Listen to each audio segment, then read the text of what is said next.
Yo, so as you would know if you follow me on Twitter, I've been reading Bleach lately. And in reading Bleach, I've discovered what might be a flaw in the way that I and other people have been evaluating shonen protagonists. Because as I was reading it, I started to feel this common feeling that I know every anime fan has felt before, where it feels like every side character that gets introduced and all the villains are way more interesting than the main character. Yes, but actually no. And it's crazy because I've really been enjoying Bleach, even though I do have my issues with it. But I'm gonna talk about that later. This isn't the Bleach video, alright? But as I was reading, I caught myself starting to call Ichigo boring and generic, which is a criticism basically every shonen protagonist gets. And Ichigo felt extremely simple to me because it's just like he wants to protect shit, which is cool, but like that's it. But then I remembered that a lot of shonen protagonists get this same criticism. And I started thinking about it a lot because I really want to understand why. Why? I mean, something that definitely plays into it is the fact that all shonen protagonists have some of the same character traits, like, you know, being stubborn, caring about their friends. They're usually not that smart. And I think a lot of that just comes from the fact that the author wants to make the main character as relatable as possible. That's why a lot of main characters in shonen are like teenage boys and they're all like average height. They want to cast that wide net to catch as many people as they can. But I think it also stems from the fact that shonen main characters play a much different role in the story and operate much differently than any other type of character. I am confusion. And that's because above all else, shonen main characters need to be a universal representation of the themes of that story. And because they operate like this, it leaves room for foils and parallels, which we all know anime loves doing that shit.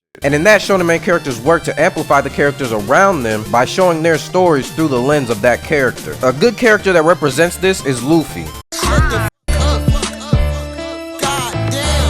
And I'm not gonna talk too much about Luffy, we all know how I feel about Luffy. But Luffy was created to be a symbol of the themes of freedom and joy. And through that, we go through his journey seeing other people working to gain their freedom, and him helping them gain their freedom. And I think that's why I love Enies Lobby so much, because Luffy's perspective and mindset was the perfect vehicle to get us to Robin's story and to free her from what she was going through. Another main character that gets this criticism is Gon, and I could talk all day about Gon. That's the cutest fucking thing I've ever seen in my entire life. I could get the fucking yapping about Gon. But Gon works well to explore the moral ambiguity in the world of Hunter x Hunter because of how non-specific he is with his own morals, and through that, we get to explore the morals of characters like Killua, like Kurapika, or even some of the villains like Hisoka, but it's only because Gon is such a blank slate morally that these people are able to come in and out of the story. One of my favorite representations of this is when that one serial killer nigga was helping them train, and Gon didn't give a fuck that he was a serial killer. Like, he was just like, oh, thanks for helping us train. And you can only get that with a character that is as morally open as Gon is. And then I love how this plays off the villains in the Phantom Troop arc, because they become a mirror of Gon's own moral inconsistencies, even though Gon doesn't see it that way. I think the one antique seller, the scammer, he mentioned it when he said Gon is basically towing the line of good and bad, and he doesn't really fall on either side or care to fall on either side. But because of that, we're able to explore both sides fully. But these characters often get called boring and generic, and I think it's just because we've lost the beauty of simplicity. I think as humans, we always look for objective ways to measure things even when there are none. And as far as storytelling goes, I think it's led people to believe that more complex storytelling is inherently better than more simplistic storytelling.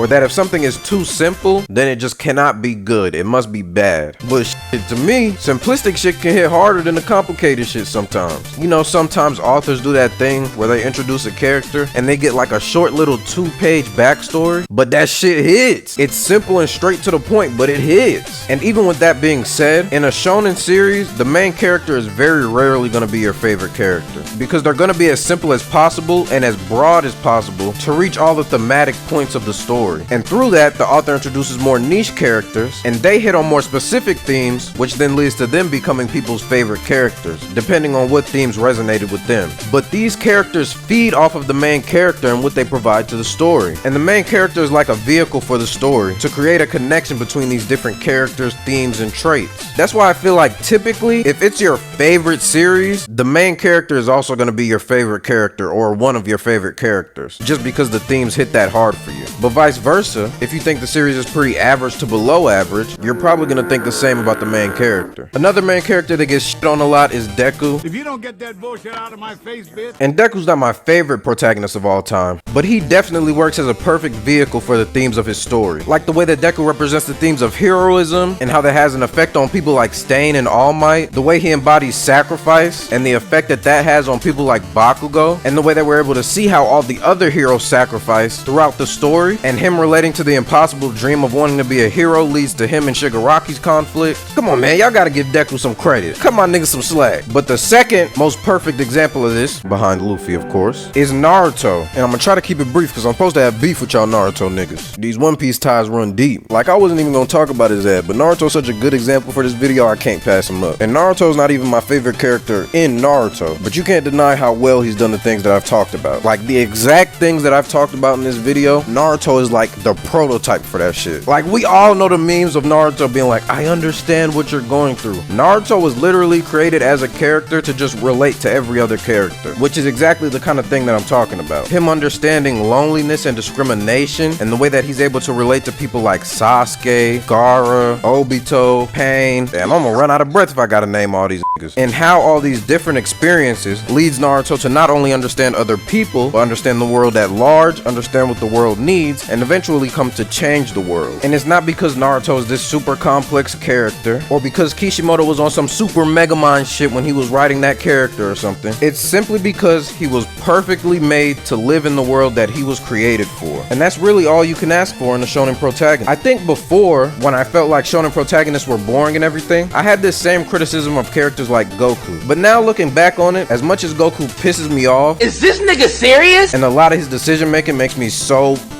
angry, but you know, he fits the world of Dragon Ball well, and a lot of characters are made more interesting because of the perspective that Goku gives. Damn, I never thought a day in my life I'll be saying good things about Goku, but fuck it. But yeah, man, that's all I got for today. If you like the video, go ahead and like the video, subscribe to the channel. Like 95% of y'all are not subscribed to the channel. That shit's ridiculous. Hey, bro, come on now, dog. Come on, man. So go ahead and subscribe to the channel, and yeah, man, I'm gone. Damn.